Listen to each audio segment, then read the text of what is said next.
guys come on up.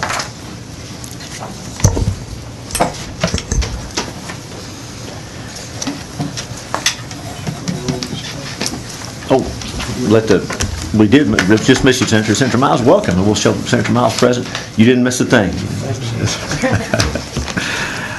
And welcome to each of you. Mr. Ingram, please introduce yourself and proceed with your testimony. Certainly. Thank you, Mr. Chairman. My name is Keith Ingram. I am the Director of the Elections Division at the Texas Secretary of State's office. And I want to thank you and the committee for the opportunity to testify today on this incredibly important topic of election security and integrity. The first thing that I want to emphasize to Texas voters is that there is no evidence of any outside tampering with any votes in any state during the 2016 election. However, that is not to say that Texas election infrastructure does not face threats, and certainly we at the state level, along with county election officials, take any and all threats seriously. Election outcomes have been the target of tampering attempts for as long as there have been elections. As a result, election officials have developed rigorous security procedures that give confidence to voters that their votes are counted exactly as they cast them. As you know, elections are a complex logistical system. In addition, Texas has a decentralized structure such that all 254 counties are responsible for voter registration and for putting on their own elections. All voting systems in Texas have to be certified by the Election Assistance Commission. That's a long and expensive process involving line-by-line code review, functional review, as well as supply chain review. Once the equipment is certified by the Election Assistance Commission, then it comes before our office for certification so that we can ascertain that the equipment is suitable for use in Texas elections. After it has been certified by the EAC and our office, then the equipment can be purchased by any election holding entity in Texas. Importantly, any entity that wants to buy election equipment has to have the contract approved by our office prior to the purchase. Failure to do so is a crime. This is to ensure that any election system used in a Texas election is certified for such use. No voting system is ever connected to the internet. No computer that sets up the election or tabulates the result is ever connected to the internet.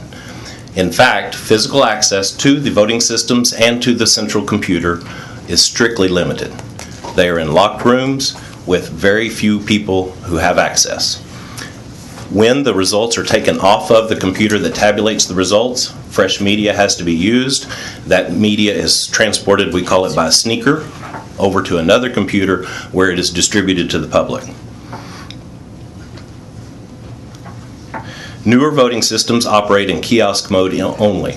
This means that they will only do the functions of an election. They will not do any other activity on that computer, and they have a white list of programs with which they can interact. The system will not respond if any program that is not on the white list is tried to be used on that machine.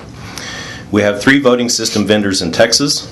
All 3 voting system vendors sell optical scan as well as electronic voting systems.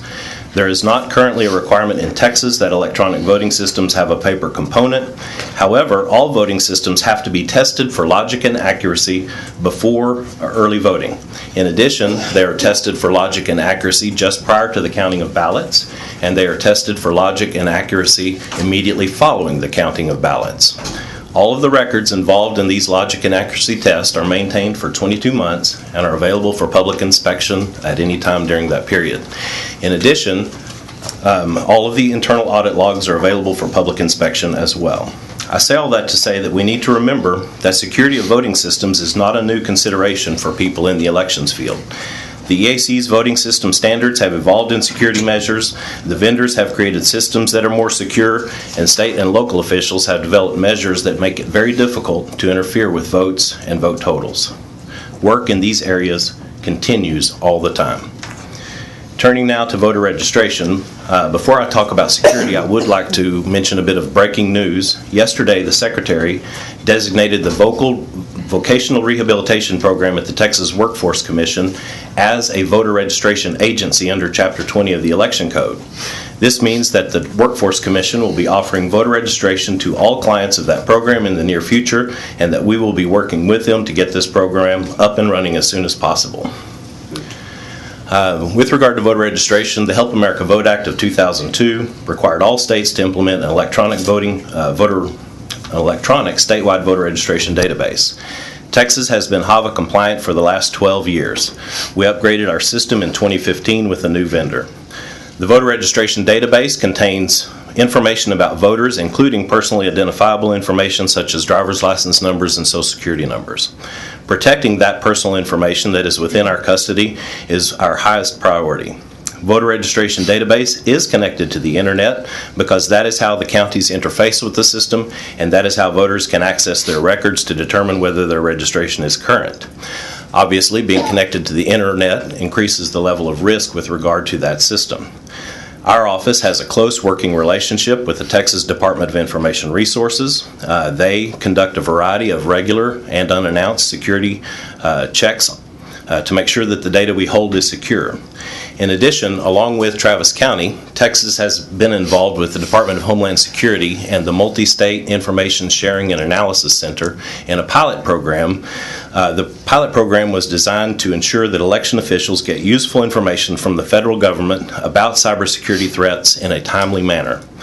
The pilot program developed several information sharing tools that are election specific that are already proving to be quite valuable to us. The Government Coordinating Council for the election subsector of the Government Infrastructure for Homeland Security approved going forward with this program nationwide, so the pilot was successful and is being expanded. In addition, we now have an active Albert sensor on our voter registration database, which is a state-of-the-art monitoring tool to alert us to any malicious activity. Finally, we are working with the cybersecurity program at Texas A&M University. The cybersecurity program at that school was recently named one of the top cybersecurity programs in the nation to assist us with continuing to develop security protocols and procedures.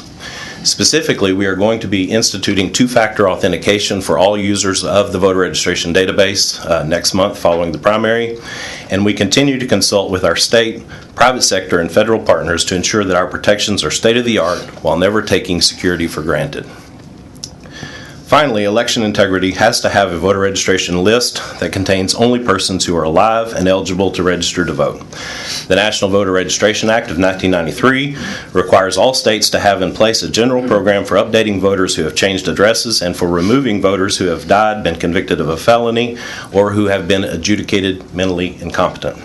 We do have all of these programs in place.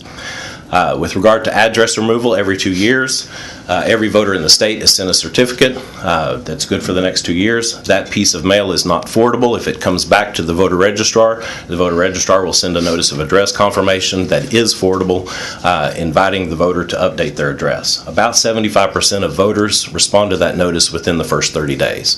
25% that don't are put into suspense, and they remain in suspense for 2 federal election cycles, and then they are removed from the rolls. We received information regarding deceased persons primarily from the Texas Bureau of Vital Statistics and the Social Security Administration's Death Master File. We matched this data against the list of voters, and at the state level, we cancel strong matches. A strong match is last name or former last name, date of birth, and full 9 of the Social Security number. We cancel those. Any other kind of match is sent to the counties to investigate. If the county determines that the match is correct, then they cancel the voter. If they can't make a determination, then they send the voter a letter asking them to report if they are in fact alive. If there is no response to the letter within 30 days, the voter is canceled. However, if the voter does later show up to vote and they were canceled incorrectly, they can be immediately reinstated under the election code. We receive felony conviction information from the DPS and from U.S. attorneys across the nation. We match those against the voter list and send the matches to the counties to investigate. Unlike deceased matches, all felon matches are treated as weak and require investigation.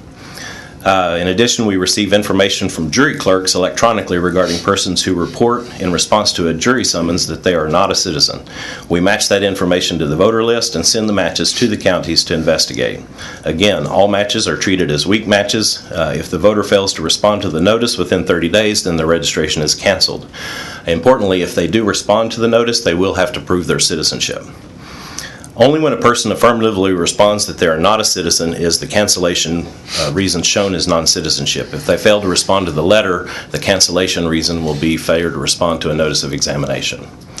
For mental incompetence, the local probate courts report to the local voter registrars any adjudication of incompetence. The counties will see if the person so adjudicated appears to be a voter or not and take action accordingly. There was a new law passed last legislative session that required our office to undergo a program of identifying and removing in-state duplicate registrations. We instituted the first run of that program last summer, and we identified almost 100,000 in-state duplicate registrations that we sent to the counties for work. We will do this activity again this next summer. With regard to cross-state matching, there are two programs in place. There's the Kansas Crosscheck and there is ERIC. The Kansas Crosscheck is free, but the data matches are not very robust and they require a lot of work on the back end to ensure that only real possible matches are sent to the counties to work. In addition, we have been unable to participate in the Crosscheck because we don't have any legal authority for sending dates of birth and Social Security numbers to other states. Without those pieces of data, the matching would not be effective. ERIC, on the other hand, takes data from the participating states' voter registration database, their Bureau of Vital Statistics regarding deceased persons, and the driver's license file. The data is hashed on the way out, so the data is never shared with anybody else. Only hashes are compared. ERIC can identify in-state duplicates, deceased persons, and persons who have registered to vote in another state. The matches are high quality and generally actionable. However, ERIC costs money to use. There is an initiation fee, annual dues, and the cost of the mailings. ERIC will identify all persons who are eligible to register to vote but who are unregistered, and it requires that its members mail those voters and invite them to register to vote. The estimated first-year cost for Texas is approximately $1.2 million, and the ongoing annual cost would be approximately $244,000. ERIC currently has 22 states and the District of Columbia as members. Florida voted yesterday unanimously to join ERIC at the legislature, and it has been matching files since 2012. In that time, ERIC has identified 6.25 million in-state movers, 1.827 million cross-state movers, 206,000 deceased persons, and 145,000 in-state duplicates. I would like to quickly hit two more topics. It has been said that our office has given counties exemptions to state law. We have not. Usually this charge involves the printing of zero tapes and tally tapes. What has happened is that our office has in fact modified its own procedure regarding electronic voting systems. Currently, 9 counties in Texas are using the modified procedure, which is designed to demonstrate that there are 0 votes on the voting equipment at the beginning of the day and the number of votes cast on the machine during the day. This allows the poll workers to reconcile the number of votes and voters and get the equipment to central count, and at central count, the presiding judge of the central counting station will generate the precinct returns and sign them. Another version of this claim is that we have told counties to violate state law by telling them to not print tally tapes at the end of early voting. Not only does Texas law not require the printing of early voting tally tapes, but printing such tapes would be an illegal and unauthorized early tabulation of the early votes that could impact elections. The Office of the Attorney General issued KP 0118 confirming our understanding of state law in this regard last year. The last thing I wanted to mention was the nursing home voting program that was in place for last November's constitutional amendment election. We surveyed the counties, and I can share the results of that survey with anyone who would like to see it. There were not very many counties, I believe there was about 22, that had to actually visit facilities because the nature of the election was low turnout. The voters were sometimes not pleased that they couldn't vote the ballot at their leisure, and sometimes they didn't understand what was on the ballot.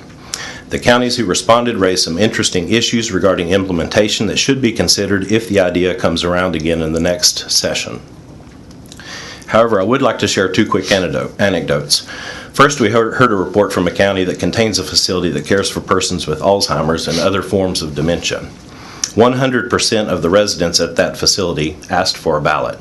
When the clerk tried to schedule a visit with the election judges, the facility refused to let them come on site. The second one is that we heard of a facility visit where a voter wanted to know where her Bible was when she turned in her ballot because she always gets a Bible when she votes. So in that regard, thank you again for the opportunity to be here today. Texans can rest assured that their votes are being counted the way they are cast and that election officials across the state take the current threat environment seriously and will remain vigilant. I'm happy to answer any questions you may have. Thanks, Mr. Ingram. Members, any questions? Senator Birdwell? Thank you, Mr. Chairman. Mr. Ingram, In 2016, in Hill County, one of the counties of Senate District 22, had apparently duplicate votes counted. I mean, can you tell the committee what happened in Hill County? Certainly. And how does, I mean, I've got follow-ups from what you're going to describe. But Absolutely. There was an initial mistake that they made, both the Hill County election administrator as well as the person on site from the voting system vendor, in that they counted the ballots by mail, didn't clear out the machine, and then counted the early votes in person. That had the effect of recounting the ballots by mail since they didn't clear the machine after the first run. They then failed to clear the machine and counted Election Day ballots, which had the effect of counting the ballots by mail yet again, as well as the early votes in person again. And so that meant that at the end of that tally, they had, I don't know, something like 1,800 more votes than they actually had voters on the rolls who checked in to vote. The second mistake they made is that they didn't have in place a central counting station plan, which the law requires them to have, and a main feature of that plan is for them to reconcile the votes and voters at central count that night of the election. If there's a problem, then they have to do it again. The election evening or each day of early voting and then election day itself? Is each day its own accounting event? No. All of the early votes are counted together, and they are counted together. Hill County is under 100,000, right? So, oh, yeah. So on election day is when they would count those early votes. So that all happens. But that night, at central count, they are required to reconcile the number of votes that checked in and the number of votes that they have recorded in the tabulation. That reconciliation process is required by the central count plan, and it's again a central feature of that plan. Okay. Based upon what you've described to me, what is the mechanism by which the Secretary of State or potentially the early voting or the voting elections officials in Hill County can identify and correct the error to ensure an accurate election and do so before the Secretary of State has to certify the election? Because if I recall, what happened in Washington State was, in the governor's race, you ended up in a circumstance where the governor gets sworn in, but after the swearing in, you figure out that the other person actually won. And so now you're in a system of, instead of having an accurate election, we're going to go with what we've taken actions to put somebody in office that wasn't actually elected. So the point is, if you've got only 10 days to canvass the vote, you've only got 10 days to identify and correct the problem. That is correct. And but if you're following state law and if you're following the procedures outlined by our office, right, it won't take 10 days. You'll catch it that night. You'll fix right it on election night itself. That's when it should be caught. We have had exactly the same issue arise in other counties across the state since I've been in this job, and typically they have been doing their reconciliation the next morning after Election Day. They catch it, and at that point, it's too late to recount the ballots. So the only way you can recount the ballots is to get a court order. So we have one of our forms, one of our court order forms that we share with counties is the request to a judge for a recount because you've mistabulated the results. And so they get that order, they retabulate the results, and it's still well before the canvass period. So there is no excuse for the failure to reconcile the votes and voters on election night in Hill County, and that would have caught this problem in a very timely manner. It would have been fixed that night. The correct vote totals would have been reported to the public, and everything would have been, if they had done what they were supposed to do. Yeah, please don't think that I'm castigating you as the reason Hill County had a problem. No, I understand. Please don't think that. What I'm interested in is what mechanism do you have? Do you have to passively wait for somebody to identify the problem to you, or do you have a mechanism in the Secretary of State's office for all 254 counties to ensure that there's not a problem? We don't have any investigative or enforcement power in our office. We're an assist and advise agency, so our role is to assist and advise election officials with conducting their elections, and it is their election. So we don't have any active role to play in making sure that vote totals are correct. What we have done since Hill County is when we get the vote history for a county 30 days later, we are scrubbing that vote history for discrepancies and trying to get the vote history that's reported to us to be as accurate as possible, because sometimes it's clear that they left off their ballots by mail, sometimes it's clear they didn't report any early voting totals, and so we're getting all of those things cleaned up so that the vote history we have, but that's 30 days after the election. That's Well, not going to and that's my concern. It's 30 days, you've already certified the election 12 days after the election as opposed to 30. So in the Hill County example, when did you get notified? How did you discover, and the timing of that discovery, that there was a problem? And was the timing of that discovery inside the window of your ability to make it true and accurate? Or is the system set up in a way that your ability to discover, it's already too late to make it accurate? That's right. We didn't find out about it until June after the primary in March, and so it was way too late to change any outcome in that election. What Those election mechanism- results were official as of 30 days after the election when the governor canvassed. Is there any mechanism that you would recommend to ensure that there's some reconciliation, because accuracy and truth is what's most important here? Absolutely, and making sure that people are aware of the fact that their votes were cast as counted and they can rely on the election results that are supported. What we have been doing in our office since learning of the Hill County situation is every time that we've addressed county election officials, we have emphasized the central count plan and the need to reconcile your votes and voters that night. So as an assistant advice agency, we have been assisting and advising election officials of their need to have a plan in place and to document it on election night so that this won't happen again.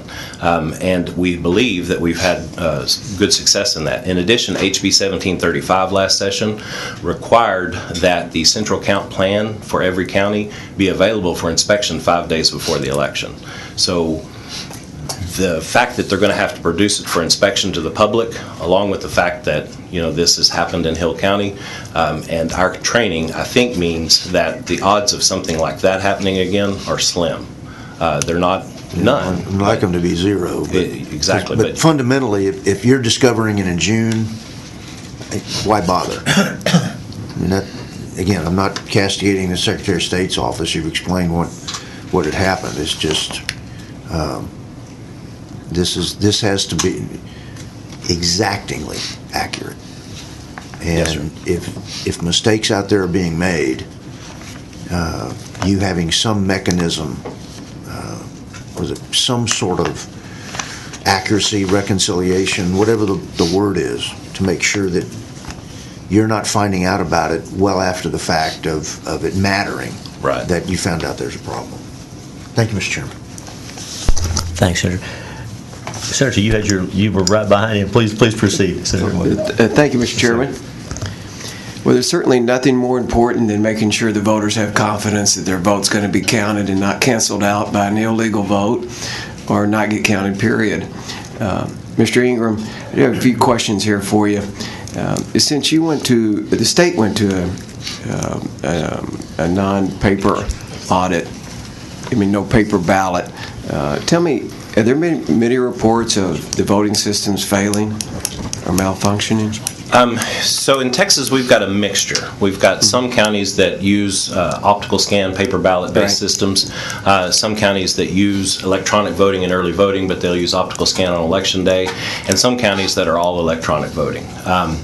And in that regard, DREs have been used in Texas since 1998, or 7 or 9 or somewhere around in there. In Dallas and Bexar counties, they were the early adopters of the direct recording electronic machines.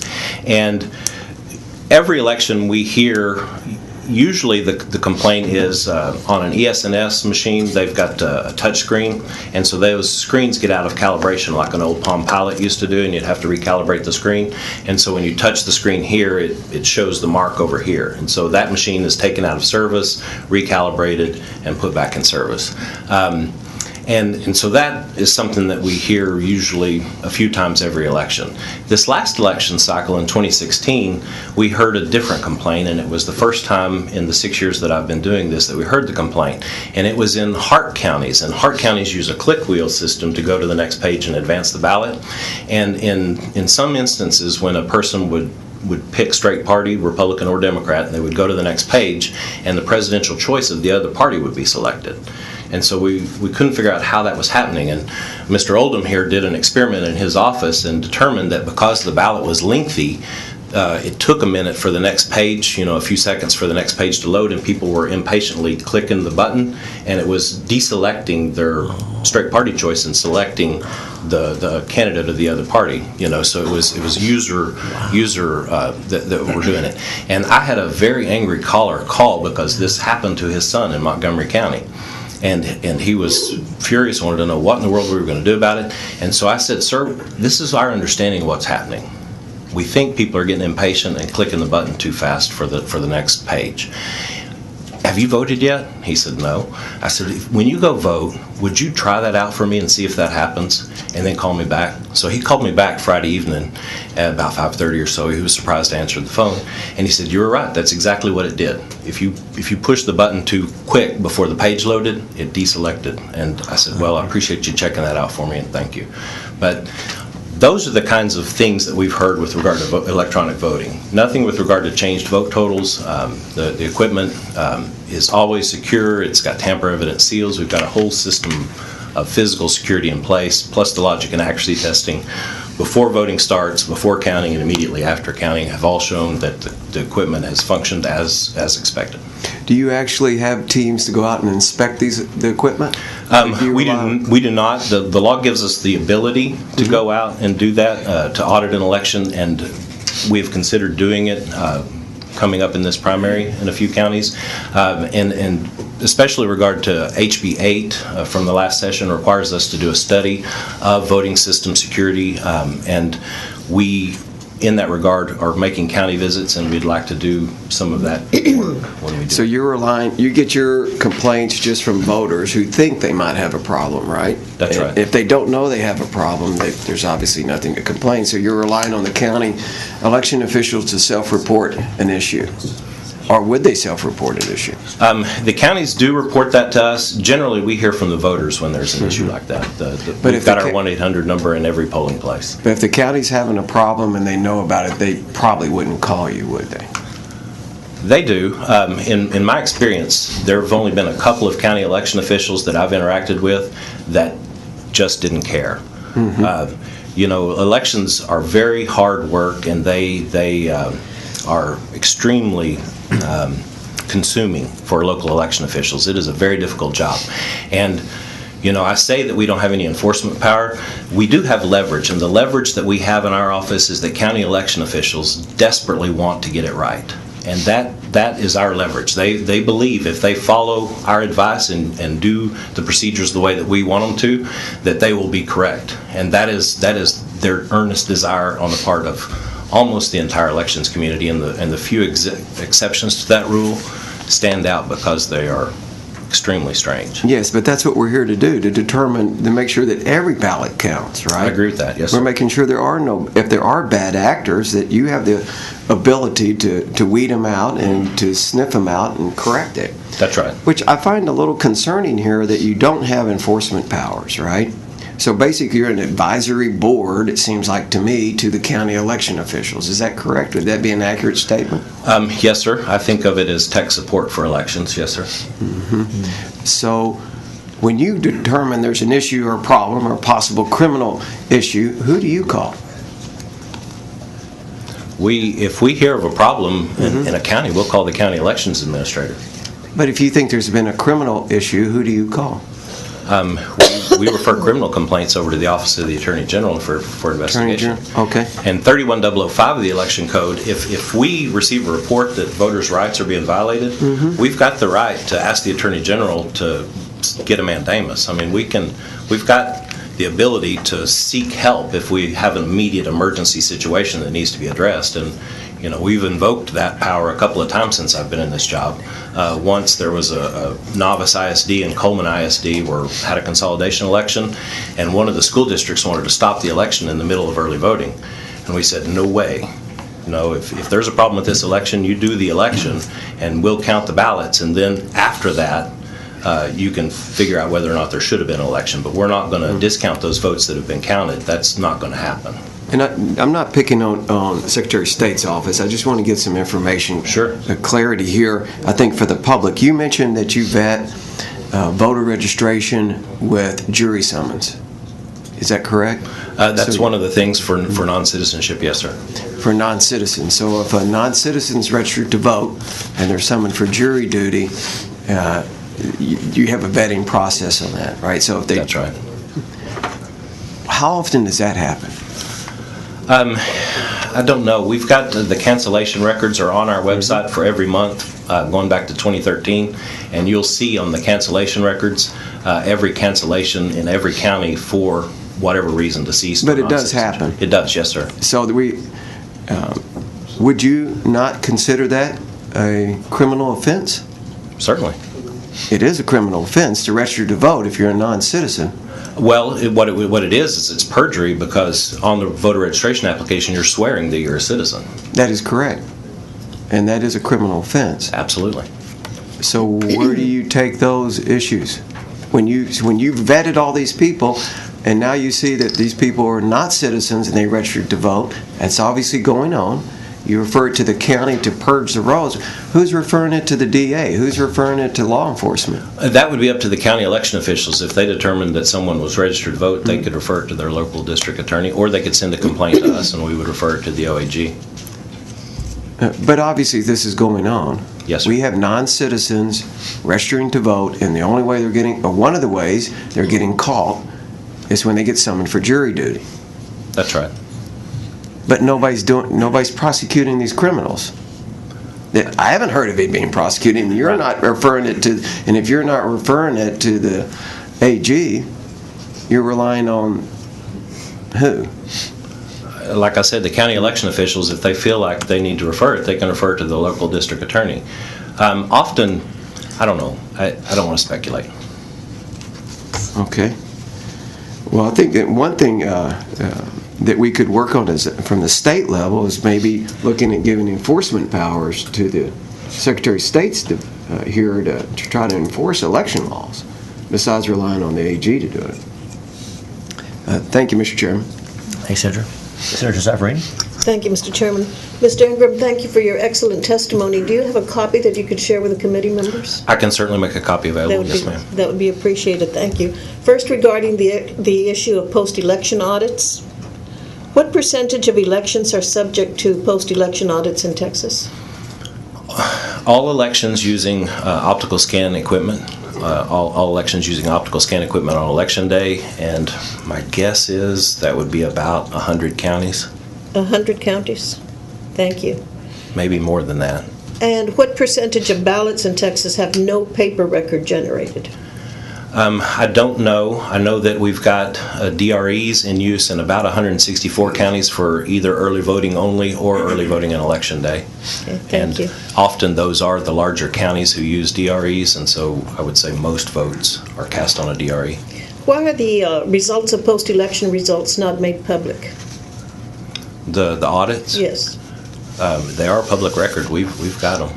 But they're not made public, right? They would have to be requested? Sure. They're not announced That's right. or released in any way? They're simply available for request? That's right. Thank you. Regarding the issue of testing voter registration databases for vulnerabilities, has the Secretary of State taken any measures to safeguard electronic voter registration systems to secure the personal information of registered voters and to ensure that the rolls cannot be altered by hacking?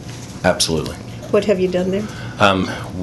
I don't want to get into specifics, but we have regular and ongoing security assessments by the Department of Information Resources, and they have confirmed that we haven't had any incidents. In addition, we've got information from the federal government regarding bad actors and their IP addresses, and we check our logs regularly to see if those are in there. We have added an Albert sensor to our voter registration database, which is from the federal government. So if any malicious activity occurs, we'll get pinged. And we're instituting the two-factor authentication in the middle of March. And are you confident in the adequacy of those measures? Well, like I said, we are confident that we are as secure as we can be at the moment, and we are always endeavoring to improve our security to the fullest extent possible. Thank you. Regarding aging voting infrastructure in Texas, has the Secretary of State analyzed the average age of the state's voting equipment or assessed what systems need to be replaced and how soon? That is part of our HB8 study that we're conducting this year that will be turned into the legislature by the end of the year. We should have numbers on that. It won't be an assessment that the equipment needs to be replaced. It'll be an assessment that the equipment is this old. Most of the equipment that we have in Texas was purchased after 2002 with the Help America Vote Act. Most of the equipment that we have in use in Texas has, a shelf life of at least 10 years.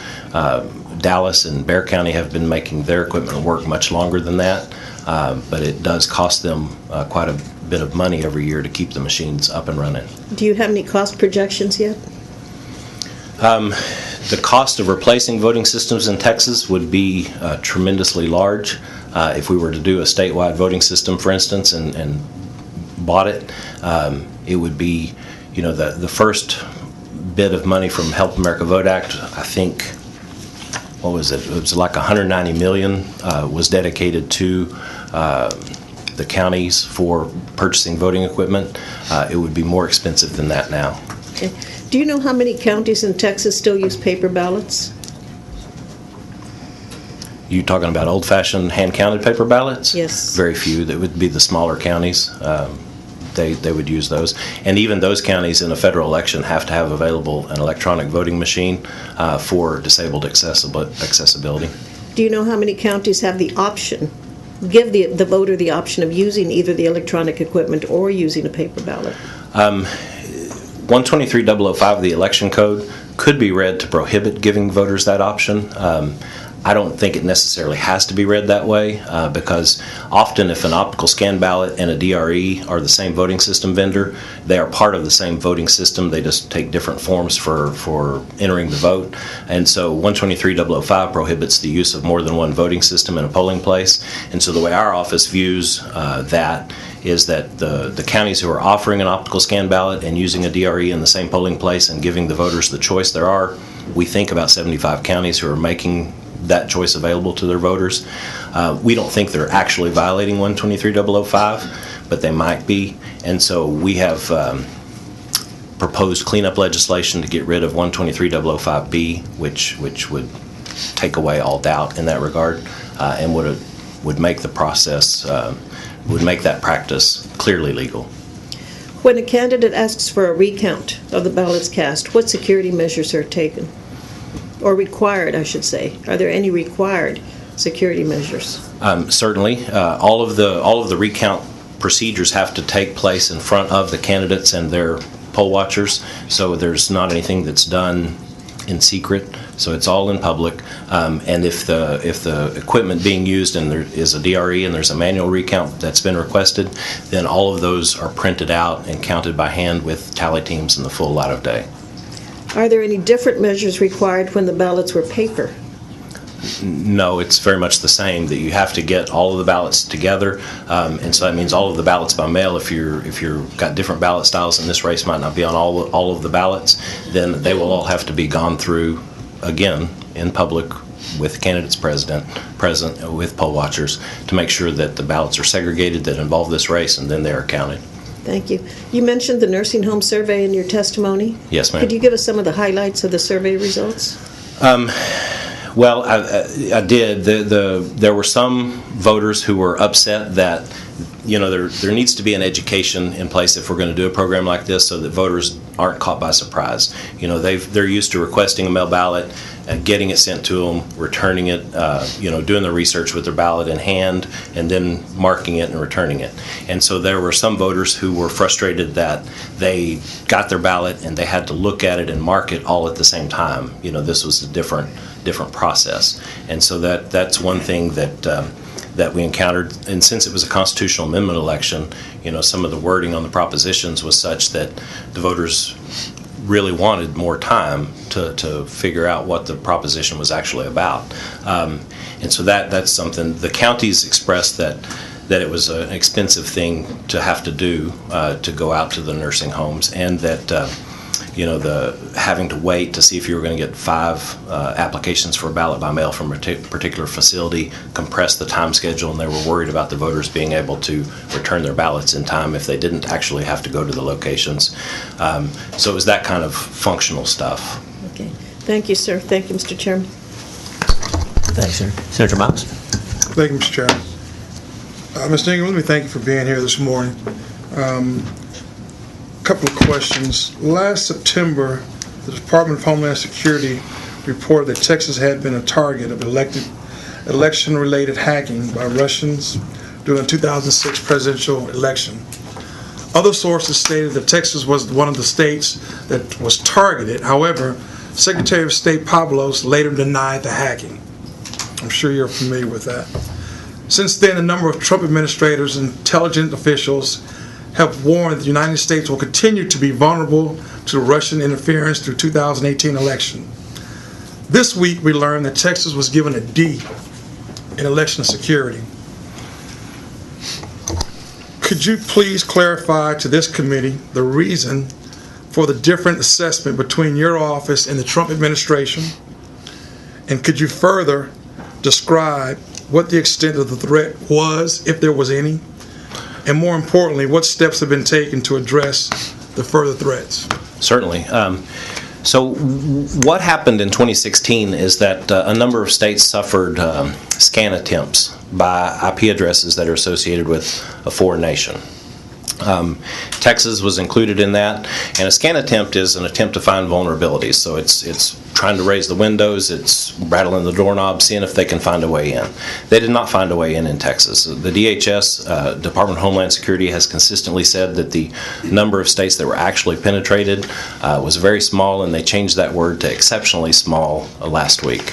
And so Texas was not one of the ones that was actually penetrated. And what was scanned were public-facing websites. So it wasn't the voter registration database that was even being scanned. Having said that, we do get billions of scans every month. So scans are normal. Scans are part of life. Scans happen. But what we do is state-of-the-art security measures to make sure that those scan attempts are unsuccessful. And we work closely with DIR, where we've got a working relationship with the Department of Homeland Security as well as the MS-ISAC, Multi-State Information Sharing and Analysis Center. And we have, since 2016, upped our security, and we are increasing our security even further next month by doing the two-factor authentication, as well as the fact that we've now got an Albert sensor on our registration database. So we're not standing in place waiting to be hacked. We are taking measures that we deem to be reasonable and necessary to make sure that personally identifiable information of Texas voters stays safe. Well, I'm happy to hear that, Mr. Chairman. You and I have the pleasure of serving on both cyber security committees. And last month or so, we heard testimony from Harris County, from counties and cities in the state of Texas that had actually been hacked into and had to pay ransoms to these hackers. I'm just hoping that we stay on top of our election process as it relates to cybersecurity, so that we don't get infiltrated by some outside sources to influence our election process here in the great state of Texas. Absolutely. Because it's vulnerable, it is possible, and it's already been proven. People have hacked into some of our local cities and counties. So I hope that you stay diligent and that your office stays diligent in that area. Yes, sir, we will. Thank you, Mr. Chairman. Thank you, Senator. Senator? Thank you, Mr. Chairman. One more quick question here. I think, first, Mr. Ingram, of course, thank you for coming here. I forgot to thank you for that. Thank you in the panel.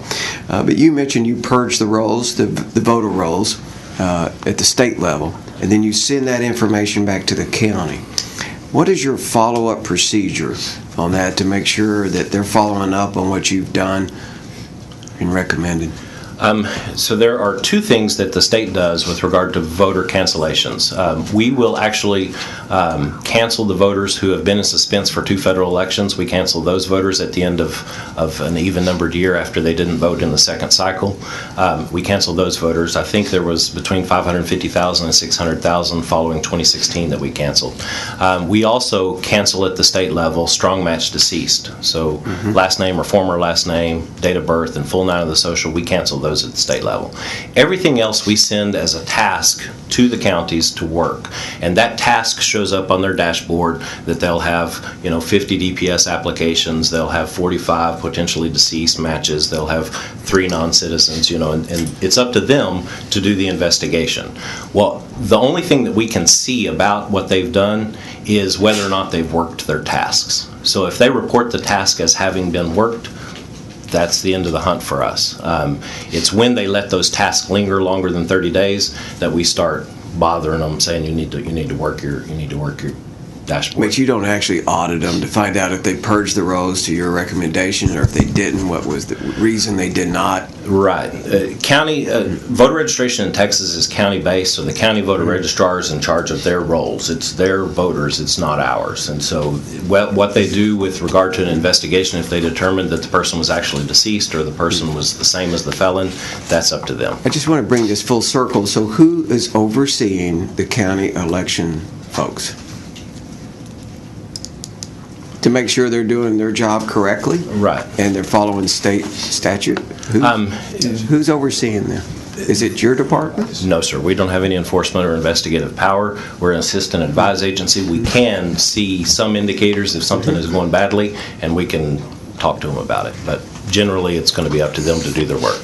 Well, is there any other agency or the AG's office oversees the county registrars? No. What happens is if a county is not doing an adequate job of working their matches and purging their voters, then they end up with more voters than they have people registered in the county, and that'll get the attention of groups like the American Civil Rights Union or Public Interest Law Foundation or Judicial Watch. They will get a notice letter and then potentially sue. So it's up Starr to County is being sued right now. It's up to the general public to police their own voting system. To make sure that the counties are doing their work with regard to voter registration, yes, sir. Again, committee, I think this is an area that the state has an obligation to make sure we have confidence in the system and our votes are counted.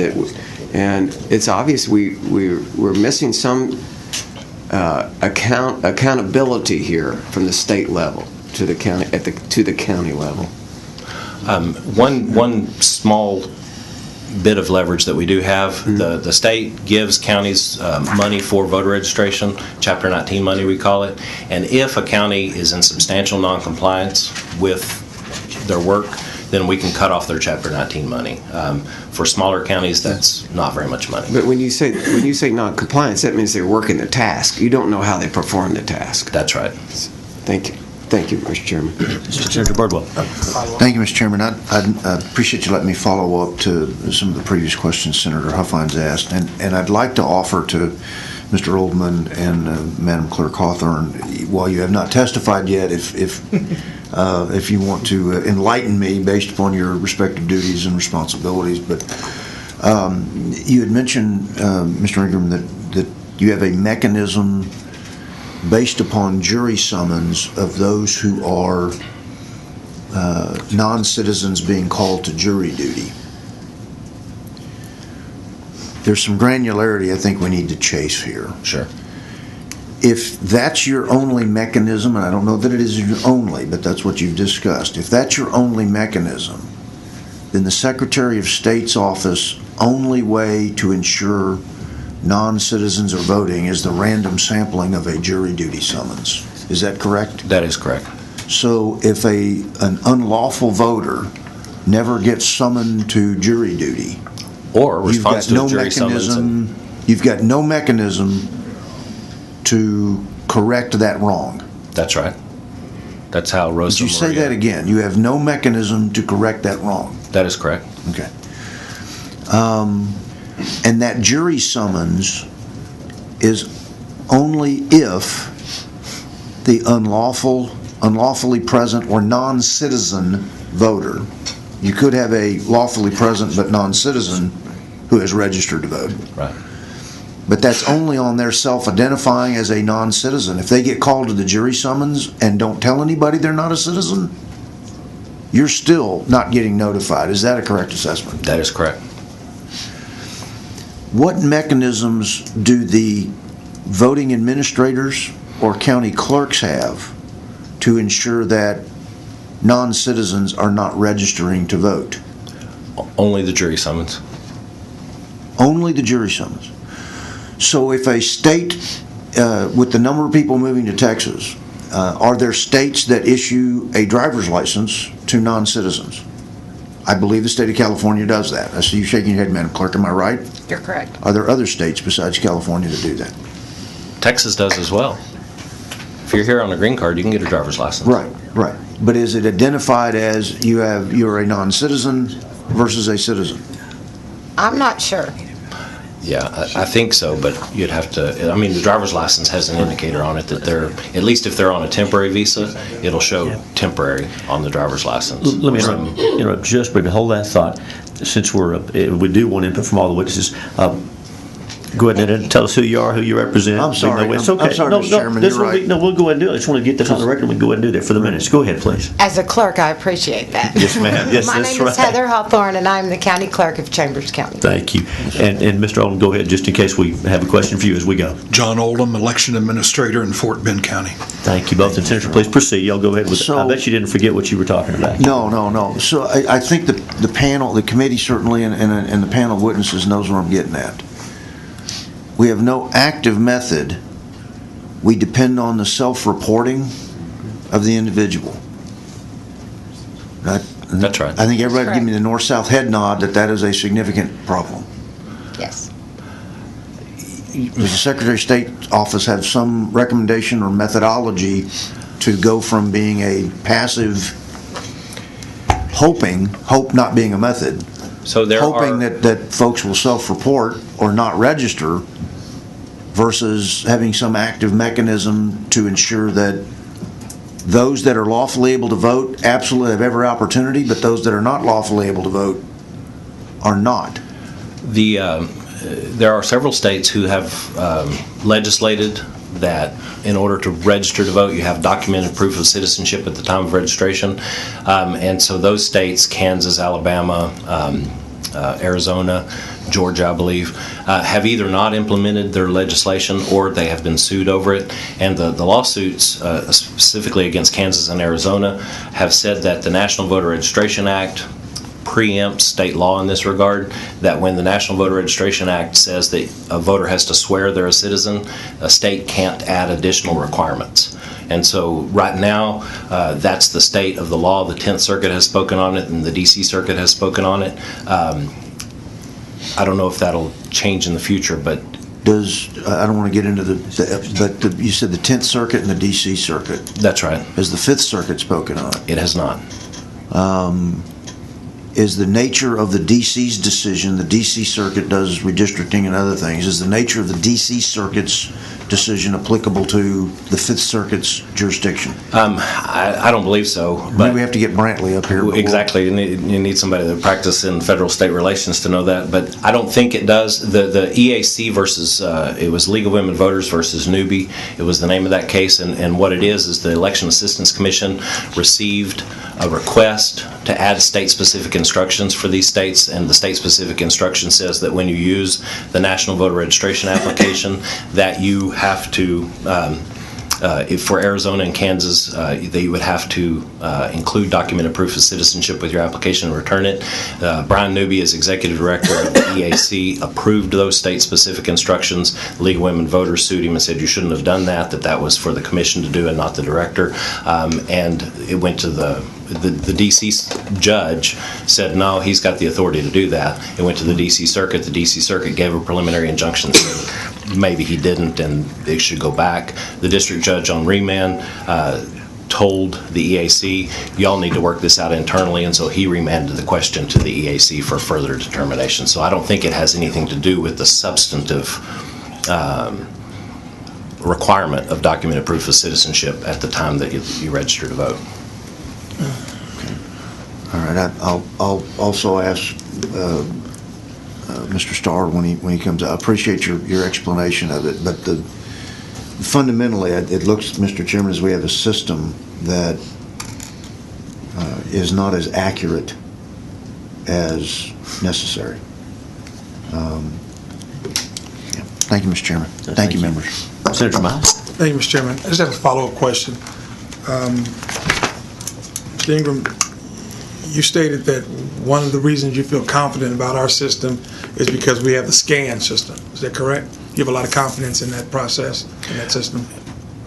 Yes, sir. I don't know exactly what you're getting at. We don't just do passive scans of the system from DIR. We do other more active security tests as well. Such as? Can you elaborate? You can. Could I talk to you in your office? I look forward to that. Okay. Okay, thank you. Thank you, Mr. Chairman. Senator. And the only reason I'm asking is because the scan system in 29 other states did away with the scan system. So if 29 other states are doing away with the system and we're relying on it, it just leaves me some question what's going on. And I'd like to know a little bit more. Absolutely. Be glad to talk to you. But I don't know if you're talking, I don't know about 29 states doing away with scanning. I think everybody does. When you visit with me in my office, I'll show Absolutely. it to you. Thank you. Senator. Senator, thanks for this, and your testimony and then the follow-up of the members has been helpful to all of us. Let me cover a little bit of ground that I'm still a little bit fuzzy on. We appreciate the fact, I like your description. I think it's an accurate description of how your role as tech support, as service to those counties. They have the authority and the responsibility under current law. That's what we're looking at. Let's ask again about that situation where I receive a jury summons and I send it back and say I'm not a citizen, or I show up and I say I'm not a citizen. And so I understand you explained that that's treated as a weak match, I believe, and so the county folks inform your office of that, and so they'll let you know Mr. Hughes showed up and said he's not a citizen and he's a registered voter. So you notify the county, and it's on their dashboard. It needs to be dealt with. So is the county the one that then sends out correspondence to Mr. Hughes, or is that you? No, they're the ones who send out the correspondence. Counties that use Team directly, they generate the letter in our system, but they're the ones who send it. Counties that use their own system generate the letter in their own system. Okay. Thank you. Members, any other questions for Mr. Ingram? Of course, he'll be here for a little while if something else comes up. Okay, Mr. Oldham, you already introduced yourself, but please proceed with your testimony. Welcome. Thank you for being here. Thank you very much. Again, I'm John Oldham. I'm the Elections Administrator of Fort Bend County. And I want to thank you, the Senate, for being proactive in the face of threats to our election infrastructure.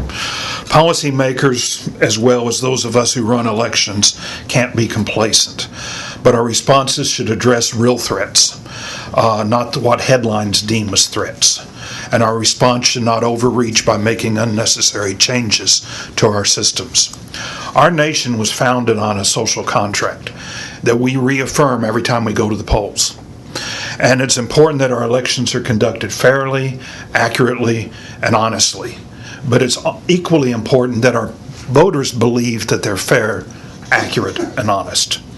I've worked in this industry since 1974. And I'm comfortable saying that despite what we read, the choices made by our voters have never been tabulated more accurately and efficiently than they are today. We also have more opportunities to exercise our right of franchise than ever before. I've served as an election official in 2 different states, and from 91 to 2008, I worked on the vendor side. During my career, I supported elections in 23 states and Canada. I've seen all kinds of vote fraud occurring on a variety of voting systems. The fraud has almost universally been perpetrated by election officials in polling places. And it's most commonly been with elections conducted on paper ballots.